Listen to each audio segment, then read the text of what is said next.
Assalamualaikum warahmatullahi wabarakatuh. Alhamdulillahirrabbilalamin. Wassalatu wassalamu ala asrafil anbiya'i wal mursalin wa ala alihi wa sahbihi ajma'in amma ba'id. Pertama-tama, marilah kita panjatkan puji syukur kehadirat Allah Subhanahu wa Ta'ala yang telah melimpahkan rahmat, hidayah, dan inayahnya kepada kita semua. Sehingga pada hari ini kita dapat berkumpul tanpa satu halangan apapun dan tidak kurang satupun. Tak lupa sholawat serta salam kita sanjungkan kepada Nabi Agung kita, Nabi Agung Muhammad Sallallahu Alaihi Wasallam yang telah menuntun kita dari zaman jahiliyah hingga terang benderang seperti saat ini. Hadirin yang berbahagia, pada kesempatan kali ini saya akan mengenalkan cerita tentang mengenai pahlawan Aisyah, yaitu Siti Badilah Zubair. Muhammadiyah memiliki banyak tokoh wanita yang ikut berkontribusi dalam perkembangannya, salah satunya Siti Badilah Zubair.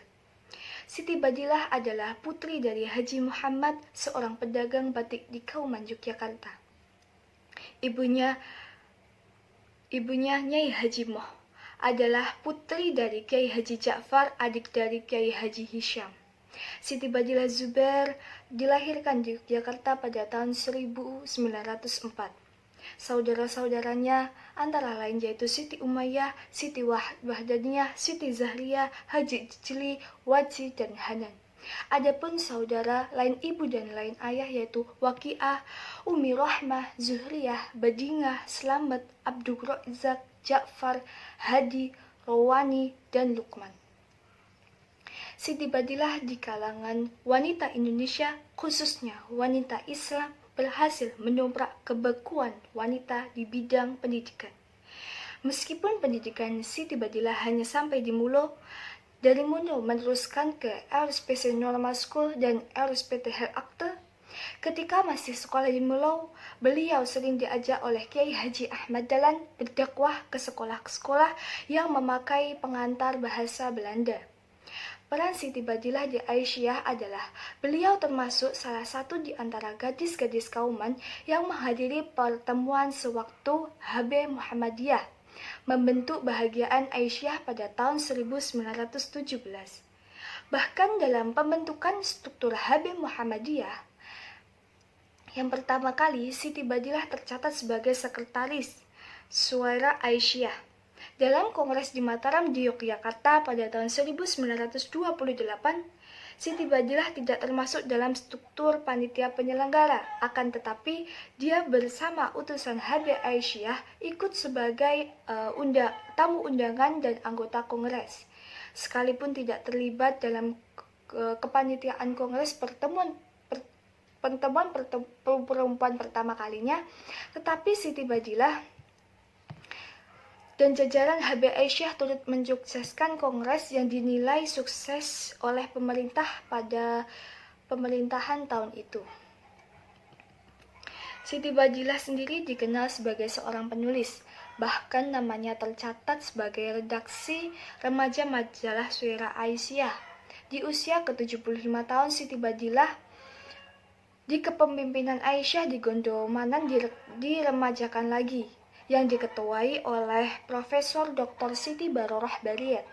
Untuk menghargai jasa Siti Badilah yang telah bertahun-tahun mengelola Aisyah, beliau diangkat menjadi sesepuh Aisyah dan mendapat penghargaan tanda jasa. Di bawah kepemimpinan Siti Badilah, cabang Aisyah Gondomanan mengalami kemajuan yang berarti. Pada tahun 1983, pimpinan Aisyah di Gondomanan diperemajakan lagi. Siti Badilah tidak terpilih lagi karena usianya sudah mencapai 80 tahun.